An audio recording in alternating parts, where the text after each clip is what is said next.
Good morning, everybody, and welcome to the Young Physicians Forum of the Ceylon College of Physicians, the second for this year.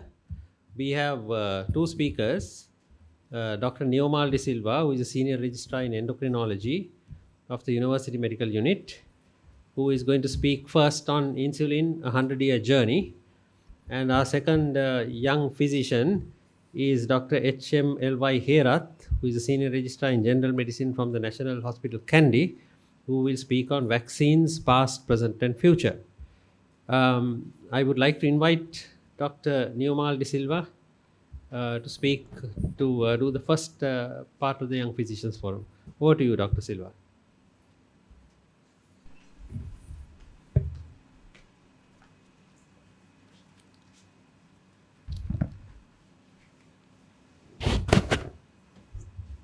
Thank you very much, sir, and all the senior consultants and all my dear colleagues.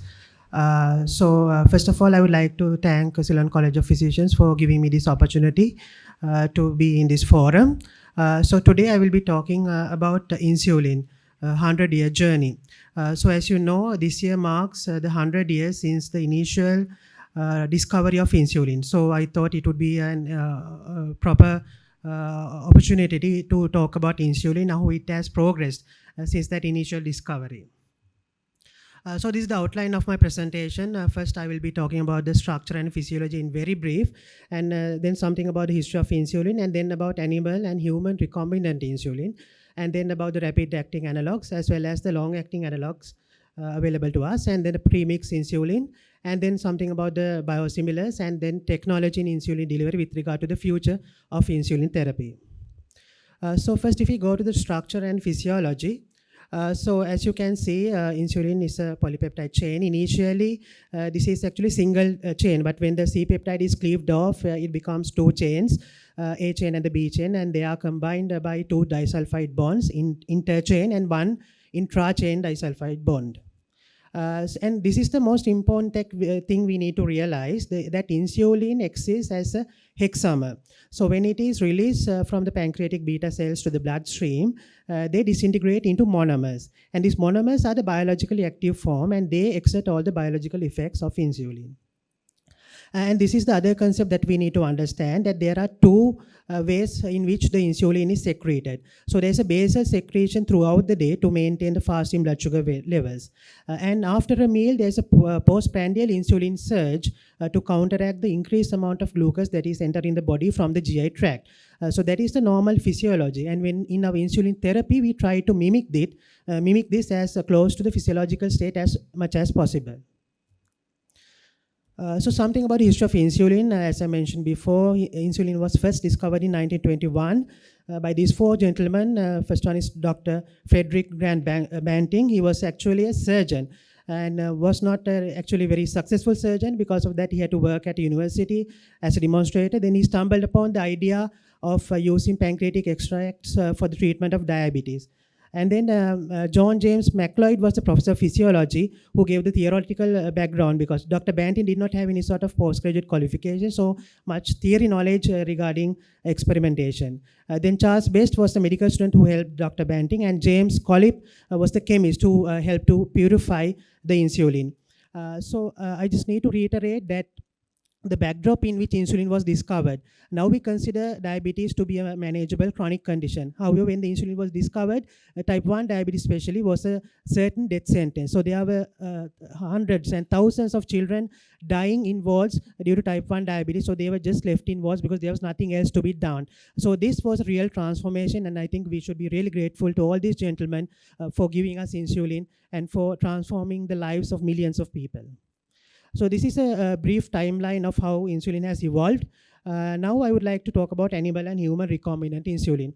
So as we discussed before, initially this Dr. Banting, they extracted insulin mainly from dogs initially, and later cows, pigs, like animals were used to get insulin. However, there were certain issues associated with animal insulin. One was in risk of infections, especially prion diseases like bovine spongiform encephalopathy, then allergies, as well as anti-insulin antibodies, which led to lipoatrophy as well as insulin resistance. So to address this issue, issue, then we had human insulin. So the recombinant insulin is made from this the DNA technology. So we use bacteria. So inside bacteria, you have these pieces of DNA called plasmids. So we cleave off part of the plasmid, and then we insert the human gene responsible for insulin production into that plasmid. Then that plasmid is inserted to the bacterium. Then the bacterium obviously divides. Then we have a lot of copies of this human insulin gene, which produces insulin. So that is how we got the human insulin. And then, so now what are the main issues with human regular insulin? So one thing is, now as I mentioned before, when we inject human insulin to the subcutaneous space, since it is a hexamer, it takes some time for it to disintegrate into dimers, and these dimers and then monomers, these monomers only that will enter the bloodstream, and they will exert the physiological action. So this process takes some time. Therefore, when we give human insulin from outside, the onset of action is a bit delayed. What will happen is then there will be postprandial hyperglycemia. And also, since this molecule is slowly disintegrating and releasing insulin, the duration of action is prolonged. Therefore, after the meal, sometime after, they will get hypoglycemia. But physiologically, the onset of action is very acute and the duration is very less. So these are the rapid-acting insulin analogs that are available to us: insulin lispro, aspart, and glulicine. Mainly a 2 or 3 amino acid difference is there. So now again, this I have mentioned how regular insulin acts in the subcutaneous space. It has to disintegrate into monomers to enter the bloodstream. Now, by manipulating this process, we have produced these rapid-acting analogs. In the rapid-acting analogs, because these insulin molecules are kept together by the zinc, so the bond between the zinc and these insulin molecules is very loose in these analogs. Therefore, once you inject it to the subcutaneous space, very rapidly they will disintegrate into monomers, and very rapidly they will enter the blood. Therefore, the onset of action is very quick and the duration is very much shortened. Therefore, those issues of immediate postprandial hyperglycemia as well as delayed hypoglycemia are prevented. Now, that is mainly for the insulin aspart and lispro. However, glulicine, other than having that same effect, it also can be formulated as a monomer or dimer. So when we inject the monomer or dimer, then obviously it can very rapidly enter the bloodstream. So now, in summary, these are the benefits of rapid-acting analogs: quicker onset of action, quicker time to peak activity, and shorter duration of action. So now, physiologically, so this seems like a very good idea because we can mimic the physiology as much as possible. However, does this translate to any meaningful clinical benefit? So that is the million-dollar question that we are mainly interested about. Evidence for benefit for short-acting analogs, there are multiple studies. So there was this meta-analysis about insulin aspart versus regular human insulin used in a basal bolus regime for the treatment of diabetes. So both type 1 and type 2 patients were included. So their conclusions were mainly there was improvement of HbA1c and postprandial blood glucose. However, hypoglycemia, there was no statistically significant difference. But nocturnal hypoglycemia, there was a significant difference. Then again, there was another Cochrane review, again, which showed a better HbA1c, but then there was a trend towards lesser hypoglycemia and lesser weight gain, but which was not statistically significant. Then we move on to the ultra-rapid-acting insulin. So the people thought now whether we can have even shorter duration of action and even faster onset of action. So the first ultra-rapid insulin was marketed as Fiasp, and that is actually that is from insulin aspart with addition of 2 excipients, arginine and niacinamide. So Fiasp has 5 to 6 minutes fast onset of action. So the benefit is, when we give insulin, we advise patients to take the meals 15 to 30 minutes later. So what will happen if they take the insulin, don't take the meal? Then they can have severe hypoglycemia. So benefit with this preparation is they can have the insulin at the time of starting the meal or even within 20 minutes after starting a meal. So that problem is prevented. So this is the structure of ultra-rapid-acting insulin. So there was this onset 1 trial which compared this ultra-rapid-acting insulin to the insulin aspart, the rapid-acting. So there was superior HbA1c improvement and superior ppbg and similar hypoglycemia. Then even in the onset 2, they evaluated, there also superior postprandial reduction was there. However, hypoglycemia was not very significant. Then we come to the inhalational insulin. So inhalational insulin addresses 2 issues. One is the main issue with insulin therapies, people are very much afraid of needles.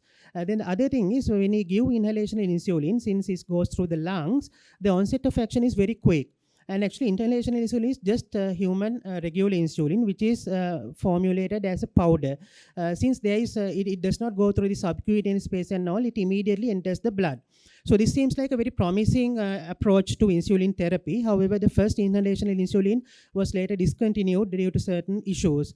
And even the second one, which was approved in 2014, called Afrezza, had significant issues such as decline in pulmonary function, slight increase in incidence of lung cancer, as well as bronchospasm. So because of all these issues, it was not really a commercial success, despite being a very promising concept. So maybe in the future, we might have better preparations. So this is again a summary of the short-acting insulins, human regular insulin, and the Lispro, aspart, and glulicin, which are rapid-acting, and the ultra-rapid-acting fast insulin aspart, and the inhaled human insulin. And then we move on to the second part, that is the basal insulin secretion. So intermediate and long-acting analogs. So first we had this intermediate acting insulin or isophane insulin, which we commonly use in our clinical setting. So its duration of action is 13 to 24 hours, which is longer than human insulin, but it is not sufficient to mimic daily basal insulin release in individuals with severe insulin deficiency. That is because the duration of action may be less than 24 hours. So usually in our practice, we have seen like initially we might start it as a once daily dose, but inevitably as the diabetes progresses, we might have to use it as a twice daily dosing. And the other thing is it is a precipitate with protamine and zinc, so we need to resuspend it by rolling before injection. So this is comparison between human regular insulin versus isophane insulin. So because of this issue, there were other long-acting analogs such as insulin glargine, insulin detamaya, and then glargine 300, the concentrated version, and degludec, which is the longest-acting insulin. So these are the action curves of different types of insulin. So glargine, what it does is when it enters the subcutaneous space, it undergoes pH-induced precipitation. Therefore, it very slowly releases these monomers into the bloodstream. That's why it has a very prolonged duration of action and very smooth profile. So it almost 24-hour profile is there with glargine. It was first approved in 2000. And then detamaya, the formulation is it comes as a dihexamer. So then it takes a long time for it to disintegrate into dimers and then monomers, and also it's profoundly albumin bound. So because of all these reasons, it has a longer duration of action. However, compared to glargine, again with detamaya, the duration of action is less. Therefore, even detamaya you might have to give twice daily. And the other thing is you will have to give a larger dose of detamaya compared to glargine. And the other benefit of detamaya is injection to injection glycemic variability is greatly reduced because as compared to isophane insulin or glargine, detamaya comes as in solution. It is not a precipitate. So the predictability of glycemic response to insulin is better with detamaya. And then there have been multiple studies which compare these analogs versus the regular isophane insulin. So as you know, we can use basal insulin in two settings. One is now when the patient is on maximum tolerated oral doses, we can add a basal insulin to that regime, which we call the basal oral regime. Or then when the diabetes progresses, we can go for the full basal bolus regime. So in the basal oral regime, there was no change in glycemic control with the newer insulins, but there was less hypoglycemia. But if we use it for the basal bolus regime, there was better glycemic control, but no increase in hypoglycemia. So this glargine versus NPH in basal oral regime was compared in this treat to target trial, which showed, of course, less hypoglycemia with glargine. And then glargine versus NPH in the basal bolus regime, they showed that there was better HbA1c improvement with glargine in the basal bolus regime. And then, of course, the two available analogs, that is detamaya versus glargine. Basically, glycemic efficacy and hypoglycemia were similar for the two, but detamaya, there was less weight gain. However, detamaya also needed more injections, site reactions, and dose requirement with detamaya. So those were the pros and cons of detamaya versus glargine. Then we had concentrated insulins because now glargine came as, like usually insulin comes in as 300 unit concentration. So they produce a 300 more concentrated version. So the thing with more concentrated versions, it is even slower to release. So the duration of action is even prolonged. And the other thing is the glucose lowering effects of U300 at steady state appear to be lower than U100. So these two preparations are not bioequivalent. Like, I mean, if we are giving a volume of insulin in U100, we cannot just give 1/3 of U300 because they are not bioequivalent. So this is how the concentrated insulins, they have slower absorption. So there was this study comparing glargine 300 versus glargine 100, edition 1 trial, which showed that there was less glycemic control was equal, but there was less nocturnal hypoglycemia with glargine 300 compared to the glargine 100. So since we have started talking about the concentrated insulins, here I will talk about other concentrated insulins as well. So there are other formulas of concentrated insulins, such as human regular insulin U500, that is 5 times the normal. And then U200 formulations of insulin Lispro, the short-acting analog, and insulin degludec is also available. And the other thing you need to remember is for up to 200, that is 200 Lispro and degludec, they are bioequivalent to their 100 unit counterpart. So that is, if we can just give half the volume when you give the more concentrated version. However, for U500 and Y300 preparations, they are not bioequivalent. And the other thing is U500, there is an interesting phenomenon that, it is regular human insulin. So you can use it as bolus because the onset of action is similar to regular human insulin. But since it is more concentrated, the duration of action is prolonged. So the benefit of U500 is we can use it for basal therapy as well as bolus therapy. So that is the at least the physiological benefit that they have shown, and that has been shown in studies as well. So this is a summary of the concentrated insulins. So basically 200 unit preparation of Lispro and degludec, and then insulin glargine 300 and human regular insulin 500. Then degludec was approved by the FDA in 2015. That is the longest acting insulin available to us. The duration of action may be up to 42 hours.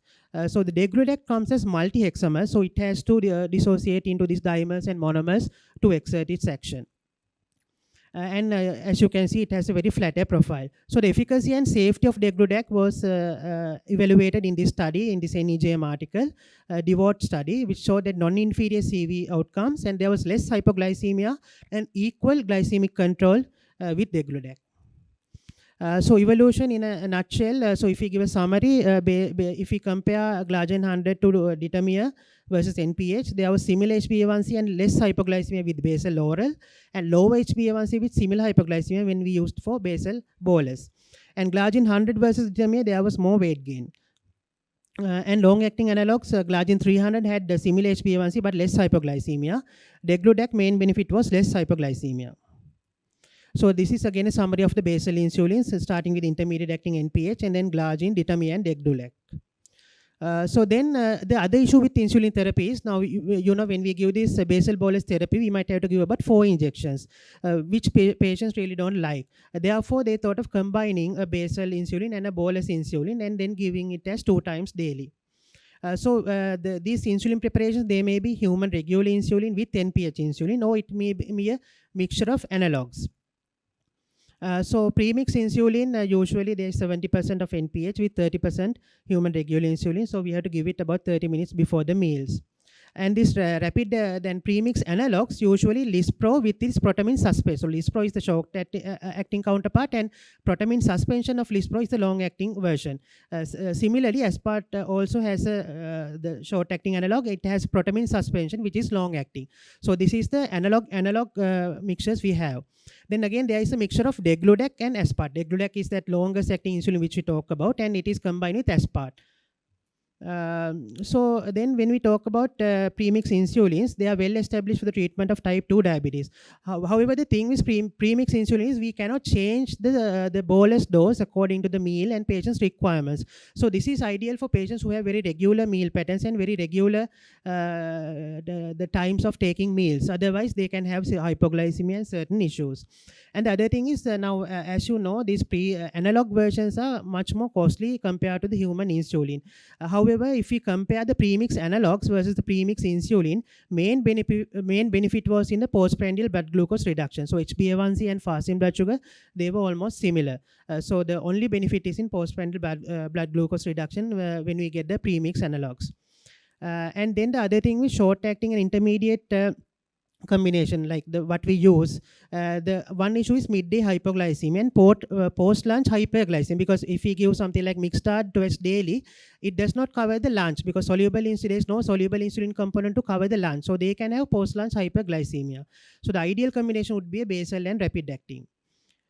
So now this is again a summary of the premix insulin available to us. The other main issue with insulin therapy is the cost. As we know, the analogs are much costly, and even human regular insulin is costly.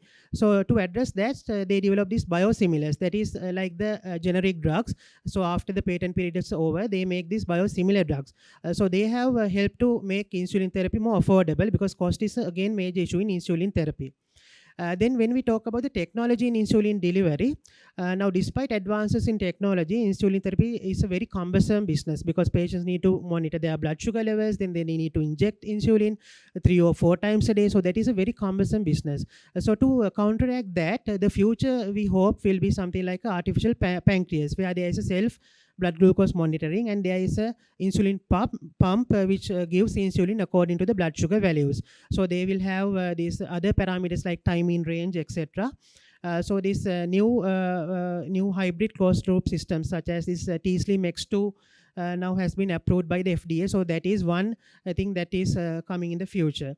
And then the other thing is, the main other issue with the insulin is needle phobia. So we have come across needle-less insulin, which actually uses high pressure insulin jet, because in the skin, there are micro pores. So they use these pores for the insulin to get into the subcutaneous space. So this is another promising thing for the future. My main summary is, now we have, since the inception, we have very different forms of insulin, including rapid-acting analogs and long-acting analogs and premix insulins. However, when we use insulin, we need to consider the patient's circumstances, and especially we are in a resource-limited setting. So we need to see whether the patient really needs a more costly versions. However, there may be certain selected patients, such as type 1 patients and patients who have sort of brittle diabetes, who might benefit from these long-acting analogs and short-acting analogs. But for the majority of our patients, if they can be managed with less costly options, I think that would be the best, considering our healthcare system and our resource limited setting. And in the future, we can hope for this better artificial pancreas, and all these new technologies might make the insulin therapy better. So these are my references, and I would like to thank my consultant, Dr. Prasad Katulanda, and Dr. Manalka Sumanithila, and Dr. Sivadacha Padmanathan, and all my colleagues, my other senior registrars, and Ceylon College of Physicians, and all of you for listening to me. Thank you, Dr. De Silva. That was a very informative and interesting presentation.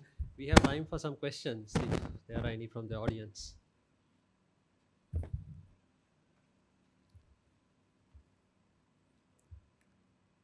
Any questions? I wonder whether I can ask a question. These percentage mixes, the mixed insulins, what is the basis for the determination of the percentage? So some are 30-70, some are 50-50, and how do you use them to their best effect? Yes, sir. So now ideally, sir, when we take the total insulin requirement of a patient, so what they actually usually they recommend is to have 50% of that as the basal component and 50% as the bolus component. So I think that would be the ideal approach, sir. But usually in what we have, we use the mixed start. So there is 70% of basal component. So that might actually not be the ideal thing, because if we go by the physiology, what they recommend is to have 50-50 basal and bolus regime. So I think that might be a better option, sir, considering the insulin requirements. But do you use different percentage mixes for different purposes? That's what I was yes, sir. In clinical practice, usually no, sir. Because and anyway, these things are in the government sector, that is not available to us. True. So usually we have to do with the mixed start for the premixed and the isophane and soluble insulin, sir. So usually we go by that, but then again it has the problem of this. Sometimes we have to add soluble insulin before the lunch, because that there is no soluble insulin to cover the lunch components. Yeah. Thank you.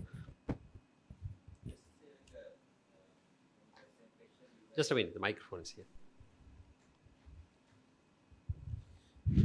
I think just on the same line that you had, because I think these people might not have much practical experience, but it depends. Each patient is different. So some patients you might, if you give the long-acting insulin 70%, he might get subsequent high post, but higher postprandials, which might not ultimately result in a better HbA1c. So based on each one. And I think a lot of self-monitor SMBG coupled with insulin therapy is where you can get the best outcome. Thank you. Any other questions from the audience? It's a very interesting topic and a very timely and useful thing for all of us to know about. It was always confusing, but I think Prasad, you also pointed out that you have to balance it out for individual patients. But I presume there is no standard method of knowing which one will work for which person. You have to experiment and see. So that's good to know that there is no guidance that you can use to try to determine which type of insulin to use. Any other questions? So in the absence of any questions, I take pleasure in thanking the speaker and his trainer also for training him well. Prasad, thank you. And we are very grateful for you to have spent your time. I have a small certificate. It's here in appreciation. Thank you, sir.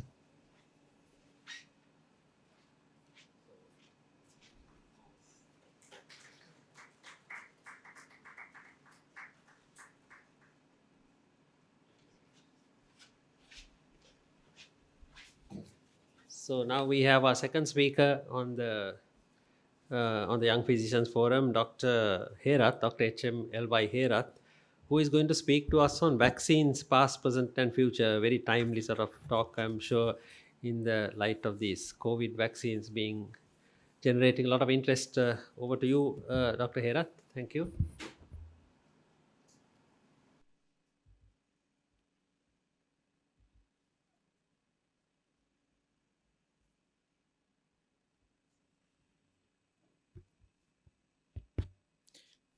Good afternoon to you all, and thank you very much, sir, for that kind words of introduction.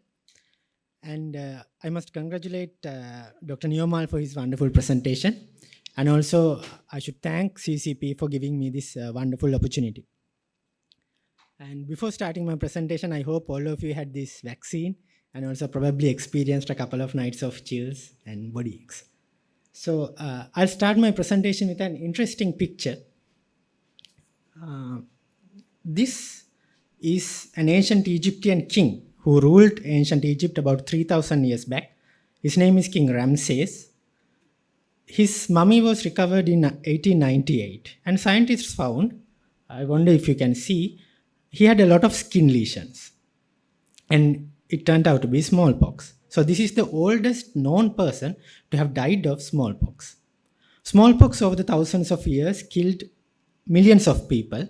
Not only it killed, in the survivors, it caused severe disfigurement and also a lot of disability. It was known in Asia and many parts of the Europe that infection with cowpox conferred some protection against smallpox. But it was Edward Jenner who conducted some research, even though very preliminary, to demonstrate this effect. What he did was quite simple. This is the hand of Miss Sarah Nelms, a dairymaid who developed cowpox. What Sir Edward Jenner did was took some samples from these lesions and injected to an 8-year-old boy who subsequently developed a febrile illness a few days back and recovered completely. And then what he did was, about 3 months later, he injected the same child, even though in the current context it would be regarded highly unethical, smallpox to this child, but the child did not develop the disease. So he wrote his findings to various prestigious journals. They were not accepted, but he himself wrote a book named The Causes and Effects of Variola Vaccine, and he used the term vaccine because vaccinia was the term given for cowpox. So over the years, this got developed and a lot of countries started to use it, and thanks to that, by early 1980s, the smallpox was eradicated. So ladies and gentlemen, I'm going to talk to you about this remarkable discovery of medicine, the vaccine. So I'm going to talk to you about the conventional vaccines, how they act, and the basic understanding of vaccines, the types, and then the recent challenges we faced in the last several decades, and the methods we use to overcome those challenges, the vaccines that we should await in the next couple of years and maybe in the next decade, and the use of vaccines in non-infectious diseases, And there is also a rising opposition for vaccines and what we should do about it. So, a vaccine is either a partially or completely inactivated pathogen or a part of it. So, once administered to the body, it is taken up by the antigen presenting cells and presented to T helper cells. There are two lines of activity. In one hand, it activates the cell mediated immunity and ultimately causes the production of memory T cells, and also it generates antibody production by the B cells and ultimately develop memory B cells. So these memory cells are the cornerstone of our good response when we actually get the pathogen subsequently. So this produces as the protection. When you take the vaccines, there are several types. The most effective one is the live attenuated vaccine. They are very potently immunogenic, and even a single dose in most of these vaccines can produce a lifelong immunity. At the maximum, you will have to give 2 doses. The problem with live attenuated vaccines is that in immunocompressed people, this can actually cause the disease. In contrast to that, the inactivated vaccines, subunit vaccines and the toxoid vaccines contain only a part of it, so they cannot cause the disease. The problem with these is, even though they are safer, they does not cause that much of immunity as caused by the live attenuated vaccine. So to maintain the immunity, you have to give repeated doses or boosters of these. With vaccines, we can achieve several things. One thing, we can control the diseases. We can cut down the number of infections, cut down the mortality and morbidity. And on the other end, we can eradicate diseases like smallpox.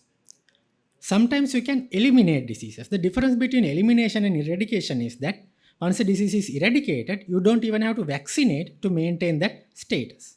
But when the disease is eliminated, like polio, even though we don't see polio, we have to continue the vaccination to keep it at the elimination stage. Another important thing about vaccinations is that you don't have to vaccinate the entire population to see its benefit. You can see this is the measles vaccination. As the percentage of vaccinated people rises about 70%, you see a drastic drop of infections. This is called the herd immunity. So when a larger proportion of the population is immune by vaccine or by getting the disease, they act as barriers to transmission and actually protect the non-immune people. This is called the herd effect, and we use this even in the current COVID management. So over the last 2 centuries, we saw a lot of vaccines, a lot of new vaccines as well as modification of the old vaccines. We saw intranasal forms of influenza, we saw various conjugate vaccines, we saw inactivated polio-like things, recombinant vaccines, a lot of new things came. And thanks to this, we have about 30 vaccine-preventable diseases now. This is the recommended childhood immunization protocol, and this gives protection to at least about 30 infectious diseases. This is the CDC version of it, and this is the Sri Lankan version of it, and they are almost the same. And thanks to our public health sector, Sri Lanka has a very good immunization situation. So we have almost 100% coverage in the childhood immunization. This immunization of children has produced a lot of benefits. You can see over the last 3 decades, the number of childhood deaths due to these vaccine-preventable diseases have reduced by more than 50%. And it has saved about 1 million children's lives over the last 25 years and saved more than $2 trillion of US dollars because of this vaccine-preventable disease. So vaccines is a good assist that we have. Despite all this success with vaccines, during the last couple of decades, we faced a lot of challenges. The HIV, tuberculosis, and even though a very old disease, malaria, is still on the rise and kills thousands of people still. And also during the past decades, we saw a lot of new infections with a pandemic potential. We saw Ebola, we saw MERS, we saw SARS, and ultimately we saw a true pandemic in our lifetime, the COVID. So scientists realized that in battling these difficult organisms, we had a lot of problems. One thing with regard to the manufacture, because manufacture of vaccine takes a lot of money, takes a lot of time for research, and on the other hand, the organisms had another factor, such as, now if you take tuberculosis or HIV, our immune system is not capable of completely eradicating the disease. So vaccines might not be useful. So they had a lot of challenges. This shows the conventional framework or pipeline of a vaccine production, and it takes usually 10 to 15 years. Now imagine you saw COVID-19 conquering the entire world within months. So if a vaccine takes 10-15 years to develop, it's not going to be useful. So what they did was they developed a new model for vaccine development, which is called the pandemic vaccine development model. So in contrast to the conventional vaccine production, here you can see the phases 2 and 3 are overlapped to cut down the time. And also in contrast to the traditional vaccine developmental model, you can start large-scale production soon after finishing the phase 1 studies itself. So by the time your studies are complete, you have vaccine to give away to the entire world. So this was devised to prevent these pandemics from occurring. And apart from this, there were new vaccine technologies that has been coming in the last couple of decades. One remarkable discovery was this mRNA vaccines. Now in conventional vaccines, we give a protein as a vaccine for our body to develop an immune reaction. But scientists realized that since we know the genetic sequence of most of these pathogens, why don't we inject the mRNA by using that sequence so that our bodies can develop the protein and generate the immune reaction by ourselves. So it is a very easy and a straightforward way, and it is time saving. But the problem they faced was the mRNA was not stable to be given as a vaccine, and also we had to stimulate our cells to translate this mRNA into proteins. But they overcome this problem even before this COVID pandemic. When you take the mRNA vaccines, there are two major types. One is the conventional mRNA vaccine, which contain only the mRNA which codes for the particular antigen. But there are self-amplifying mRNAs which have, in addition to the antigen genetic sequence, it contains other materials to amplify the process of translation. So they can give rise to a better immune response than the conventional mRNA vaccines. Now, and there was another technology. What has IBM got to do with vaccines? Now, if you take this IBM logo, there are 35 dots. And each of these dots is an individual xenon atom. So we can manipulate even atoms at that scale. This is a game that we have played in the childhood, a tic-tac-toe box. And this tic-tac-toe box is only 120 nanometers in size. So we are working in nanometers, and this is made of DNA. And you can actually play tic-tac-toe on this board. Obviously not using the hands, but using chemicals. So nanotechnology is expected to cause a lot of new things in medicine. One such thing is the nanocarrier molecules. This is a liposome, which is made by the nanotechnology. This can actually carry medications or vaccine into our bodies. And by tagging these liposomes with various antigens, various lipids, or various ions, we can make this go to a particular tissue, particular cell, and do a very specific job. So these are very interesting phenomena. And if you make nanovaccines, they are expected to be stable at room temperature. They should be able to be given by oral, nasal, and parenteral routes. And also they are expected to have a sustained antigen release as well as an amplified antigen release. So have a better immune response. Now, is this a dream? No. Now, there are already ongoing trials for very unusual pathogens. Now, this is a nanovaccine being made for E. coli, nanovaccine for Schistosoma japonica, for Toxoplasma, Leishmania, MRSA, one of the most troublesome organisms, Helicobacter pylori. So, these are under trial, and probably in the next decade, we might see at least a couple of vaccines which might ease our jobs. Despite having all these advances, the COVID hit us. Even now, we are seeing 500,000 cases every day due to this COVID pandemic. So this is the schematic diagram of the Pfizer vaccine, and you will be surprised. Now, it contained mRNA, one of the latest technologies, which is contained in a lipid nanoparticle, which is again a very recent technology. And they used this pandemic vaccine developmental model. So the genetic sequence was described in 12th of January, and by 18th of November, the vaccine was ready. So ladies and gentlemen, what we saw was one of the most remarkable achievements of the modern day science. And already the countries like Israel, who used the vaccine in a large scale, are seeing the benefits of it. The numbers of infections are coming down. the number of deaths and hospitalizations are already coming down within 2 months from the introduction of the vaccine. So what should we be expecting in the near future?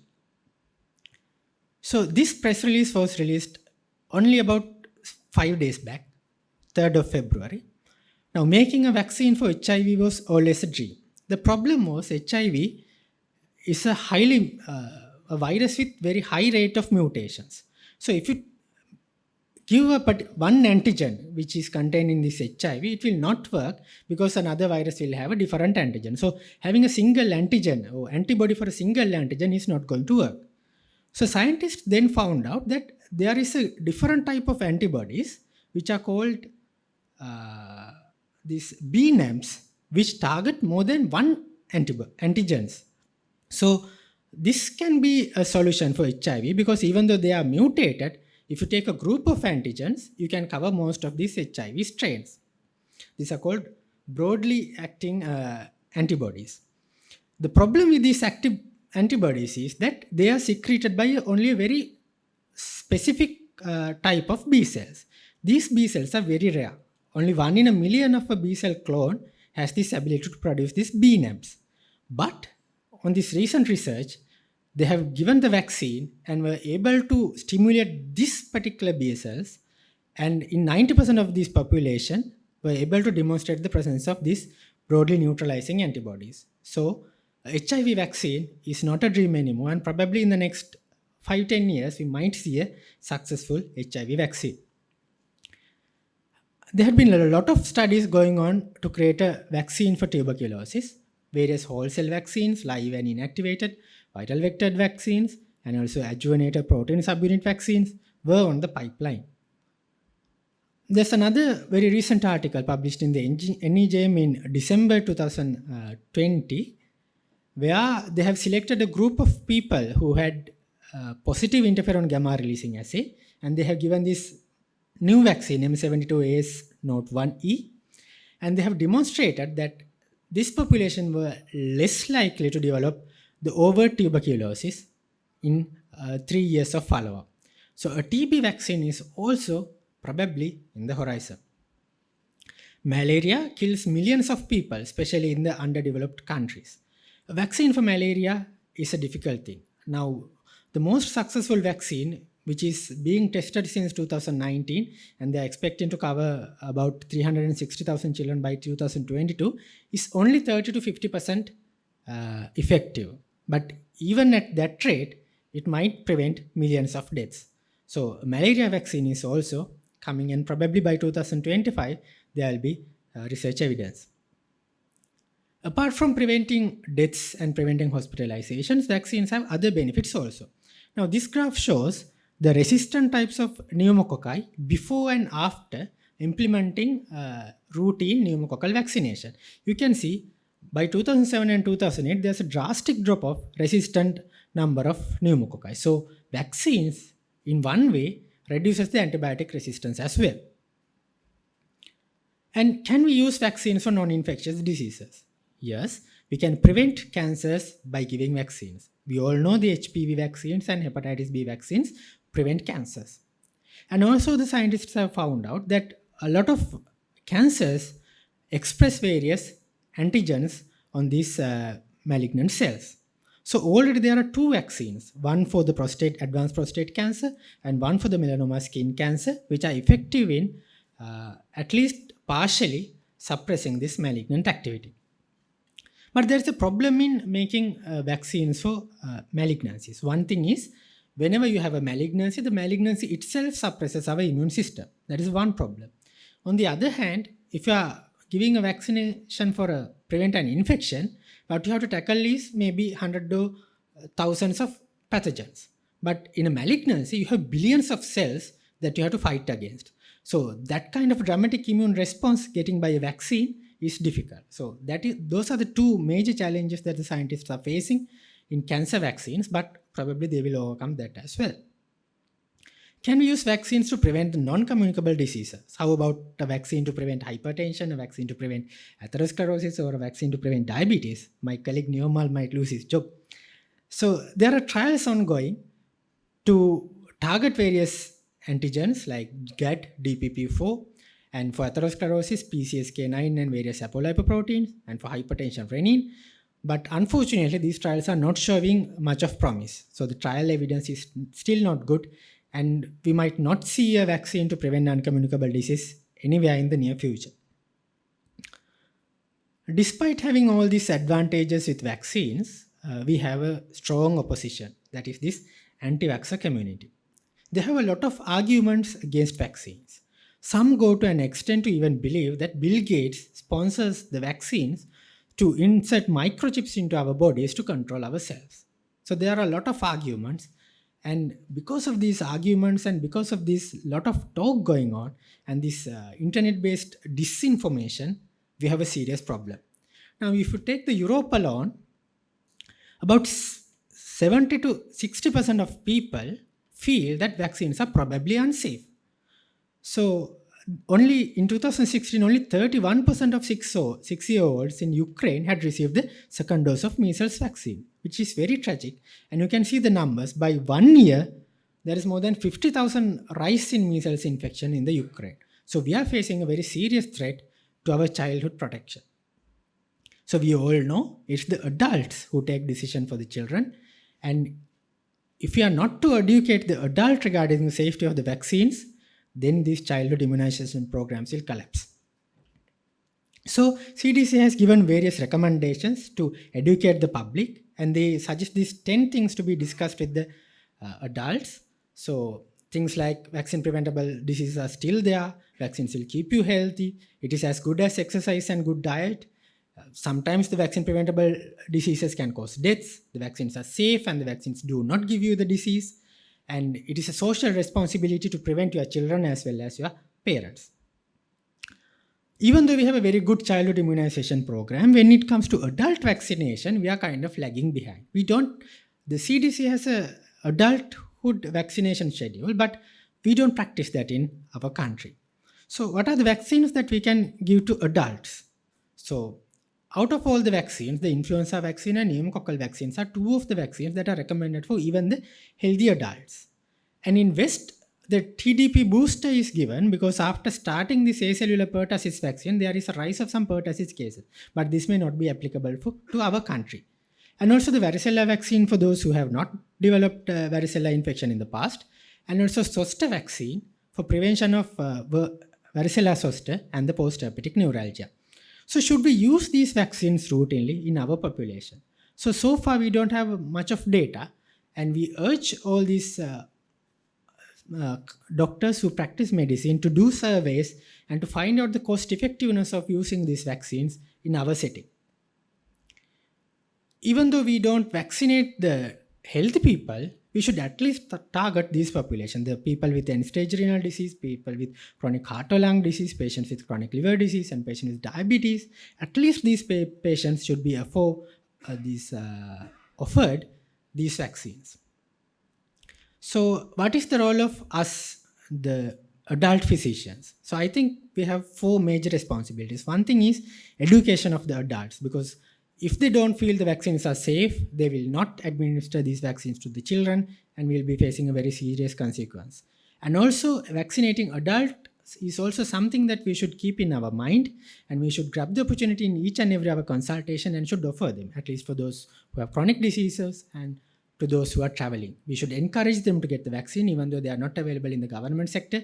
At least for those who can afford it, we should offer them.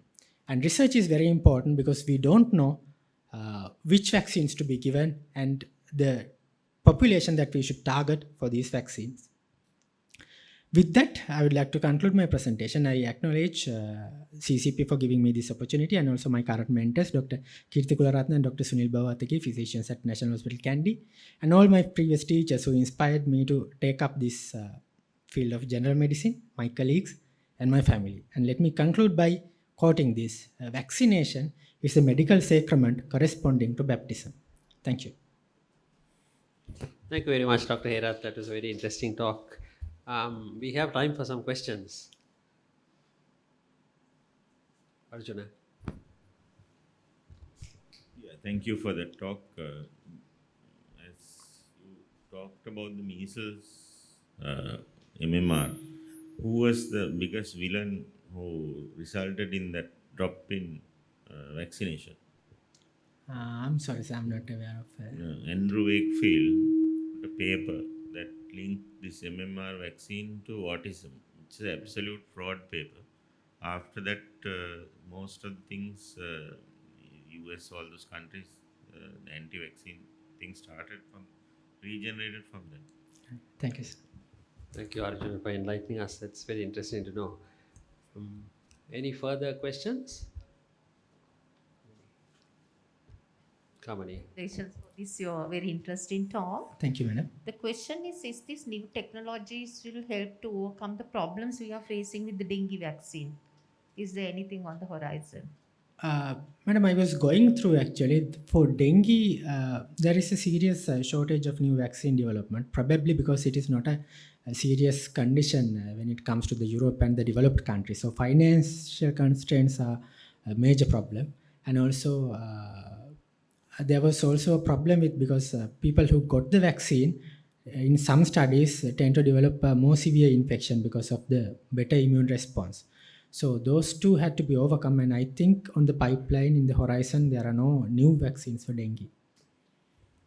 So it's a low priority because it's it's a disease of developing countries. That's a common problem. That's why we have a vaccine we have so many vaccines for COVID, because it's hitting the developed world. Yes.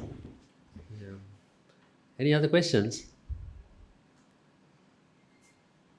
So one of the concerns about most of these vaccines is the side effects, because you are meddling around with the immune system, and even with COVID, there's a lot of fear. In fact, I took a long time to decide to take the vaccine last week. How do you address those fears and those problems? Because part of the reason why people are reluctant to get certain vaccines is because of the fear of anaphylaxis at the very least, and of course other more serious complications of the immune system like transverse myelitis and paralysis and things like that. So that is actually a serious problem. So now even with this COVID vaccine, we realized that a larger percentage of people actually develop side effects. Yeah. So if we actually use this in our normal healthy population, the 30 to 60 years, we might see a lot of problems. So there is no way out of it. Only thing is we can educate the people to see that these side effects are only transient, and the protection that is given is probably more beneficial. But when we mass vaccinate billions of people, even the very rare side effects become apparent. So in this stage where information is abundant, even a single case will take the attention of most of the people. So it's a problem, and there will be a larger percentage of people who will refuse the vaccine, but I don't think that there is a way to overcome that problem. It's education, I suppose. Do you think the professional bodies in this country are doing enough to allay the fears and the misconceptions about the vaccine? I mean, we had a session last week about the Yes, specialty update where we addressed some of the issues. Of course, it was mostly about the Oxford vaccine. That's because the speakers were from Oxford. But do you think the professional colleges can do more to educate the public? Yes, actually, there had been a lot of educational programs for us, and they were actually very beneficial, including the last CCP session. But when we are informing the public, the way to take their attention and to tell the things in a way that they can comprehend has always been a problem in our body. Yes. So I think we have to overcome that problem. Yes, the CCB is thinking of having public education programs now using the online media webinars, which are targeting the public. In fact, one was scheduled last week, but because the vaccine is also in a state of flux, we cannot use. There aren't sufficient numbers of vaccines to be given to the general public, so the committee felt it was premature to talk to the public about the vaccines. But perhaps next week we are thinking, I think Dr. Upul Disanayak, I saw him in the audience somewhere, was going to run a session for the public, which will be then translated or at least subtitled in Sinhala and Tamil to educate the public. So perhaps that's something which we as a college also don't do enough. Most of our communications are aimed at the scientific or the medical community, and we are not really targeting the general public. And I think that should change, and that colleges and the professional bodies, not just in vaccines, but should take leadership in educating the public on things. Otherwise, you are left to the open internet to get your educational stuff from if you are a member of the public. Any other questions? I think we actually have finished a little bit early, so if there are any questions from the audience.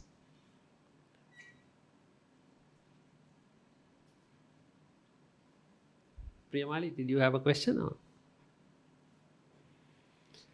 So, in the absence of further questions, Dr. Hera, thank you very much for your excellent presentation. And I must again thank the first speaker, Dr. Silva, also for his excellent presentation.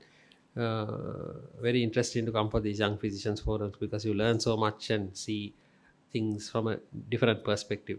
So, thank you very much, Dr. Herath. And I would like to present you with this certificate of appreciation. Thank you, sir.